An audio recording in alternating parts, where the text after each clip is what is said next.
साथियों, डीपीसी के संदर्भ में अपडेट है सभी के लिए।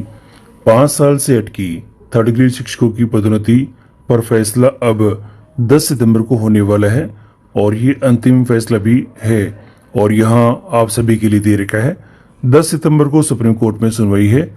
सभी पक्षों को उपस्थित रहने की यहाँ निर्देश भी दिए हैं और इसके संदर्भ में जो कि एक सुप्रीम कोर्ट का ऑर्डर है यह भी जारी हुआ है और आपको हम इसके बारे में पूरी जानकारी आज देंगे। 40,000 से अधिक विषय अध्यापकों की पद यहाँ पर रिक्त हैं और आप सभी के लिए अपडेट है। पत्रिका न्यूज नेटवर्क से बीकानेर से अपडेट है। शिक्षा विभाग में थर्ड ग्रेड से सेकंड ग्रेड शिक्षकों की पदोन्नति की पिछले 5 सालों से अटकी हुई है और सितंबर में सुलझ सकता है और इसमें जो कि अब मामला अब अंतिम चरण में आ चुका है क्योंकि कुछ अपडेट्स ऐसे आए हैं, इससे लग रहा है कि ये अब अंतिम सुनवाई है। सुप्रीम कोर्ट ने 10 सितंबर की अगली सुनवाई तय करते हुए सभी पक्षों को समाचार पत्रों के जरिए उपस्थित रहने के निर्देश भी दिए हैं। माना जा रहा है अदालत इस दिन अंतिम फैसला सुना सकती है। अब आपको ये बता देते हैं कि इसमें विवाद क्या है। वर्ष 2021 में शिक्षा विभाग ने नियम बदले हैं। केवल उसी विषय में डिग्री धारकों को पदोन्नति का पात्र माना है। एडिशनल विषय वाले शिक्षकों को पात्रता सूची से बाहर कर दिया गया है। इससे पहले 2020-21 तक एडिशनल विषय वालों भी पदोन्नति यहाँ पर उनको डीपीसी यहाँ पे होती रहती थी और 2022 की डीपीसी भी ने बाहर कर दिया था और इसके बाद यहाँ पर इनके खिलाफ हाईकोर्ट में याचिका भी दायर हुई है। हाईकोर्ट ने एडिशनल विषय वालों को पात्र मानते हुए पदोन्नति का आदेश दिया है, लेकिन सरकार ने सुप्रीम कोर्ट में अपील कर दी है।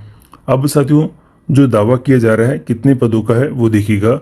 22-23 से 24-25 तक कुल मिला के 19,372 पदों पर पदोन्नति होनी थी और 2025-26 के नए नियम के मिलाकर लगभग ये 25,000 होगी।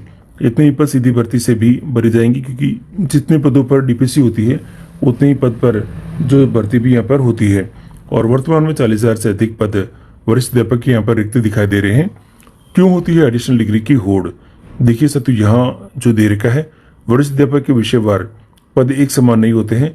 कम पद वाले विषयों जैसे कि वाणिज्य या कला के शिक्षक पदोन्नति की संभावना बढ़ाने के लिए हिंदी, अंग्रेजी, संस्कृत जैसे विषयों के अंदर पत्राचार से एडिशनल डिग्री कर लेते हैं और ये जो मामला है इसके बाद यहाँ थोड़ा सा फंस जाता है क्योंकि जो डिग्री तो कर लेते हैं तो मगर कुछ डिग्रियाँ ऐसी है जो कि 1 साल के अंदर ही पूरी हो जाती है। उस मामले में ये दिक्कत है। असर विद्यार्थियों का यहाँ देखने का मिल रहा है कि 25,000 वरिष्ठ अध्यापक पदों के खाली होने से कक्षा 9वीं-10वीं के विषय अध्यापक नहीं मिल पा रहे हैं, जिससे पढ़ाई प्रभावित हो रही है। फैक्ट फाइल क्या है?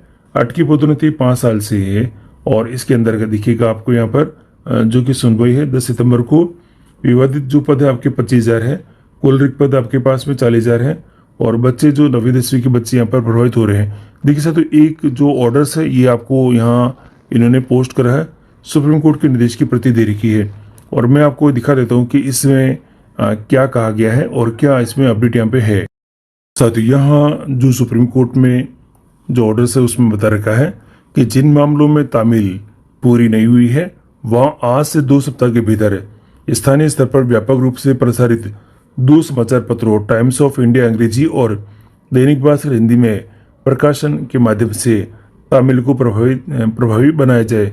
देखिए, जिन मामलों यानी कि सभी इस जो कि सुप्रीम कोर्ट में जो केस चल रहा है इसमें सभी को यहाँ पर शामिल कर लिया गया है और जितने भी इससे रिलेटेड है वो सभी इसमें शामिल हो चुके हैं और सभी को यहाँ पर उपस्थित रहने के बारे में निर्देश दिए हैं। मामले को 10 सितंबर को सूचीबद्ध कर रखा है और समाचार पत्रों की प्रतियां 3 सप्ताह के भीतर दाखिल करने के लिए बात की गई है। इसी बीच जो प्रतिवादी वकालतनामा और प्रतिशत पत्र दाखिल करने के लिए स्वतंत्र हैं और यहाँ जो कि एडवोकेट्स के द्वारा ये सूचना जारी कर दी गई है। तो यहाँ पर अब अपडेट रहेगा कि वकील की बात सुनने के बाद न्यायालय ने लिखित में ये जो आदेश दिए हैं और ये आदेश बहुत ही महत्वपूर्ण रहेंगे क्योंकि ऐसा आदेश तभी देते हैं जब सुप्रीम कोर्ट अंतिम सुनवाई के लिए तैयार रहता है और अंतिम फैसला भी उसी दिन करने के वहाँ पर फैसला होना होता है। तो सभी को वहाँ पर उपस्थित रहने के निर्देश यहाँ पे दिए हैं कि किसी भी प्रकार से कोई अनुपस्थित रहता है तो भी उनकी वो फॉल्ट होगी और अनुपस्थित रहने के बाद भी वो फैसला करने में स्वतंत्र यहाँ पर रहेंगी। तो साथियों, डीपीसी के संदर्भ में ये बहुत बड़ी अपडेट है सभी के लिए। और भी अपडेट के लिए चैनल पर बने रहे। वैसे हम लोग आपको निरंतर हमारे चैनल के माध्यम से डीपीसी, ट्रांसफर्स और अदर जो शिक्षा विभाग की अपडेट है वो देते रहते हैं। फिर भी आप हमारे चैनल पर बने रहे, जिससे कि आपको निरंतर ये अपडेट्स लगातार हमारे चैनल के माध्यम से प्राप्त होते रहें। तो साथियों, आज के लिए इतना ही। धन्यवाद सभी को।